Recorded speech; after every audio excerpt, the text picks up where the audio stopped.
por ahí o a verlas por ahí, ¿no? Incluso cuando leí Historia de una pulga, que también es bastante interesante, ahorita que me traes el tema de qué tan escondido fueron esas lecturas, no, realmente no, no lo siento así, son libros que cuando llegaron en su momento los disfruté y fue una forma como de acercarme a esta literatura que tanto tabú genera en muchas personas y que se explora solamente como desde los deseos superficiales de querer romper como la rutina de sexual que supuestamente hay como en términos de lo cotidiano dentro de las vivencias de las personas, pero uno se da cuenta y desde mucho antes, pues desde orgías hasta otras cosas un poquito más densas, entonces como que son formas de explorarla y cuando lo leí, no, nunca, nunca debajo de las sábanas, siempre al ladito del sol.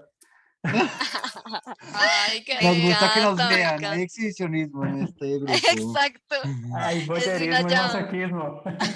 Muy bien.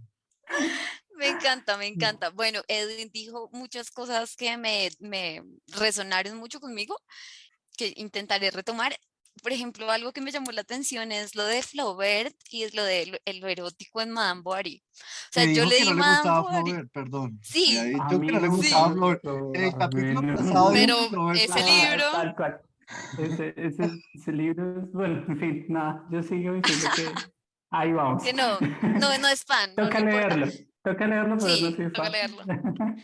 Pero yo nunca había pensado que hubiera como algo erótico en Madame Bovary. O sea, cuando yo lo leí, eso fue lo último que pensé. Entonces también eso me parece muy interesante, cómo desde cada mirada puede uno encontrar o no ese relato y dependiendo del momento en el que uno lo esté leyendo. Bueno, en mi caso, digamos que yo creo que lo primero que yo recuerdo que haya leído, y esto se lo contaba a Nata como por aparte, que me haya evocado algo erótico y es muy chistoso, es el capítulo ese de Rayuela, que está escrito con palabras inventadas. Él le Gran, amanalaba el noema y todo eso, y yo gran leí capítulo. eso y yo sentí un, como un algo muy erótico, ¿sí? Como que Oh, no sí. sabía qué me estaba diciendo, A Cortázar pero con su barba picándole la oreja. Pero sí, sí, sí había algo muy erótico y entonces fue la primera vez que pensé que lo erótico también podía estar en la sonoridad de las palabras y en el ritmo de las palabras. Y eso me pareció muy hermoso y creo que sigo buscando eso, digamos, a día de hoy en mis lecturas eróticas y por eso, entre otras cosas, me gustó tanto Monique Wittig. Pero esa fue como la excepción en ese momento. Ya como otros relatos eróticos con los que me encontré fueron de pronto pues Bukowski, Nabokov también estuvo por ahí, pues con otro libro que se llama Ada o El Ardor, que es menos incómodo de leer y que tiene unos fragmentos bellísimos porque además Nabokov también hace eso y es como jugar con el lirismo y con la sonoridad y con el ritmo de las palabras. Entonces estuvo, bueno, Nabokov por ahí, estuvo después, tuve una amiga en la universidad que me recomendó a Sade, entonces ya fue como esta otra perspectiva súper escatológica y súper gráfica y súper gráfica, es que no sé ni qué más decir.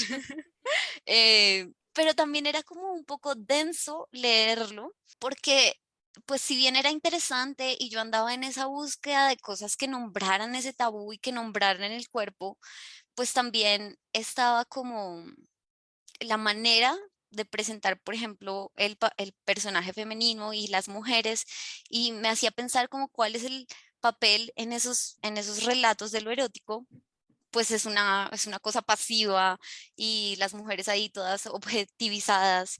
Y por ejemplo, en Bukowski hay fragmentos súper violentos, que eso también me pareció muy interesante de lo que decía Edwin, o sea, como, y la voy a, o sea, como que a violentar y para mi disfrute, y si yo pudiera le haría, y bueno, como todas esas cosas.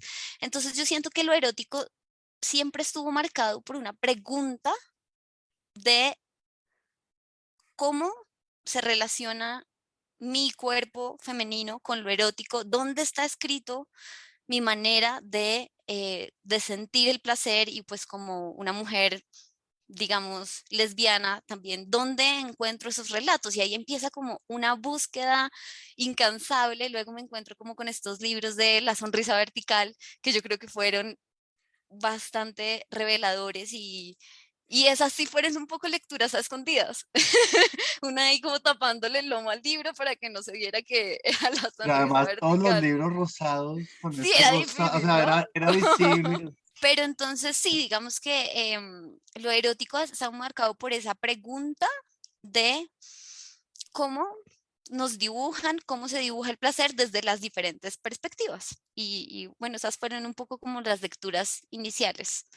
Ah, bueno, momento. Después quería contarles, perdón, que empecé a encontrar otros relatos y otras voces en la poesía y en la poesía confesional, que allá hay como un nombrar el cuerpo de una manera más explícita en Anne Sexton y en Adrienne Rich, y también hay poesía erótica latinoamericana, donde está, por ejemplo, ay, ¿cómo se llama? Em, lo tenía por aquí anotado, Orieta Lozano y bueno, Yoconda Belli y mm, me encontré por allá Peri Rossi, siempre Peri Peri Rossi. Siempre Siempre Peri Rossi, siempre Peri Rossi. Sí, entonces, bueno, sí, ya como que luego empecé a encontrar otras lecturas que mencionaban el cuerpo desde otra mirada y desde otra perspectiva, y eso fue sumamente revelador e interesante. Y hay incluso un libro que se llama Un vestido rojo para bailar boleros, que en su momento lo escuché como, ay, esa literatura para señoras. Es un libro de una colombiana y hace relatos eróticos desde la perspectiva como femenina y tiene relatos en Bogotá, entonces me parece como un descubrimiento interesante que guió mi búsqueda también hacia otras lecturas. Bueno, Apuntado eso por ahora. totalmente. Carmen Cecilia Suárez es la autora ¿Cómo? ¿Cómo? Carmen Cecilia Suárez. Gracias, De una. gracias. Lamentablemente muy mal editado, pero siempre hay ¿Quién posibilidades. edita eso? Bueno, lo editó Arango en los años 1600 cuando sonaba la rebelión y Ujú. creo que hay una edición por ahí, otra en este momento, pero se me escapa el nombre.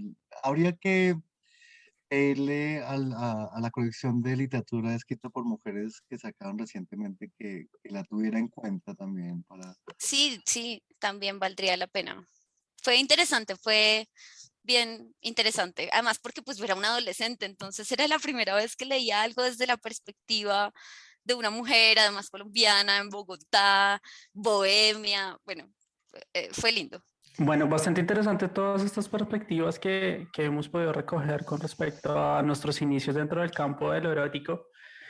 Y ahora viene un tema mucho más interesante, hablando ya como los últimos pinitos que estaba haciendo Caro con su respuesta, y es ¿cuál es el peso político de esas lecturas eróticas? ¿Cómo sienten que ustedes han sido atravesados también desde esa integridad por estas percepciones de lo erótico frente a la sociedad? Pues yo creo en la representación como un elemento constitutivo, como una posibilidad, ¿no? Digamos que esto es como proto-internet, ¿no?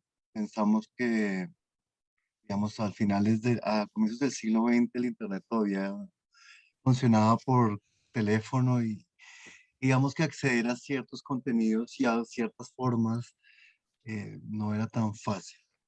Y mientras tanto, pues la heterosexualidad estaba como expuesta en todas las esquinas y en las partes más visibles y en las avenidas más principales. De alguna manera, encontrarse cosas como, o obras mejor, como las de Molano, y darse cuenta de que hasta un bolsillo de un pantalón puede llegar a ser erótico, pues es revelador.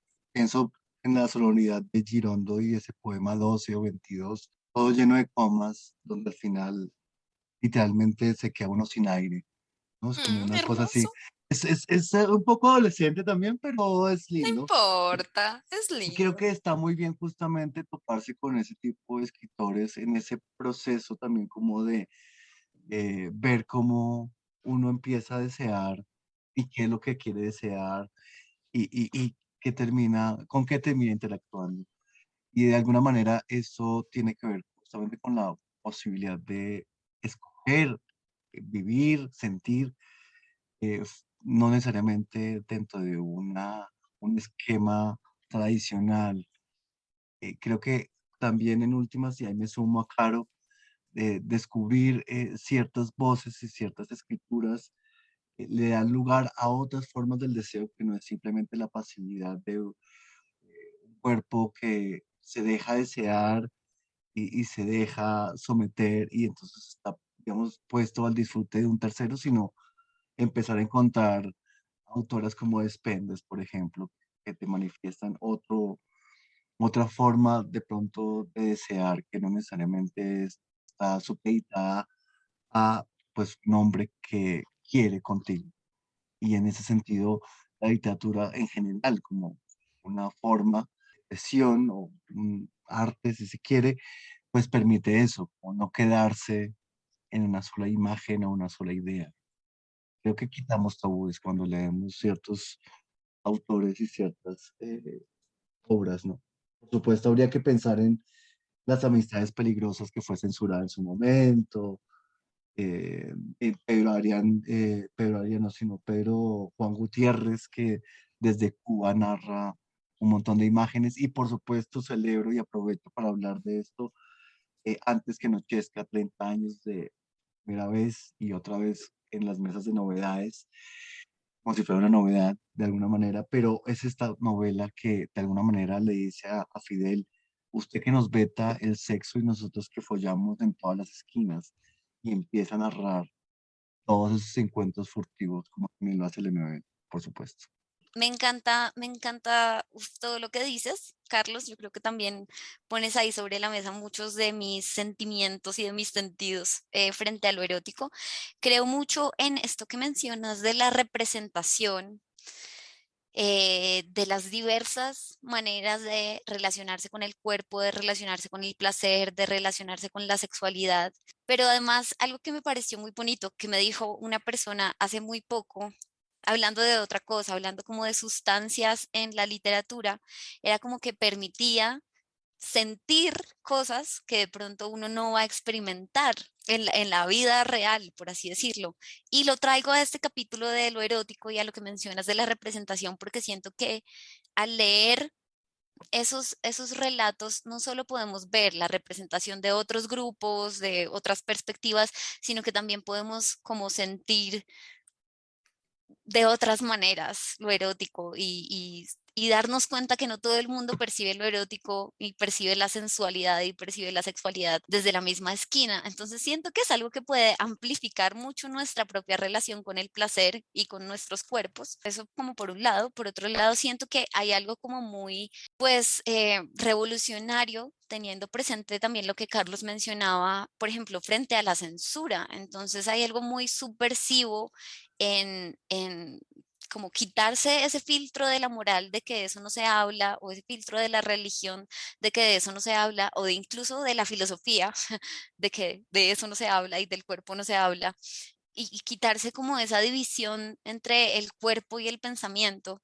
Y en el caso de las mujeres, por ejemplo, vivir y nombrar eso que ha sido más censurado para ellas, que es el cuerpo, porque estamos súper condicionadas a hablar desde el pudor, ¿no?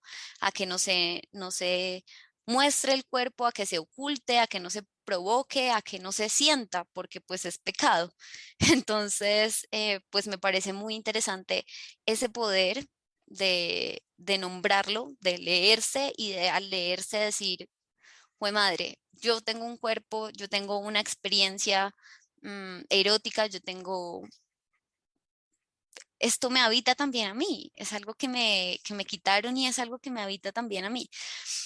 Y finalmente, pues pienso que también es muy importante en tanto que la literatura pues es espejo y reflejo de la cultura, de cómo vivimos y demás, pensar cómo lo sexual también es político y cómo también nos vemos condicionados y condicionadas y condicionades por eso.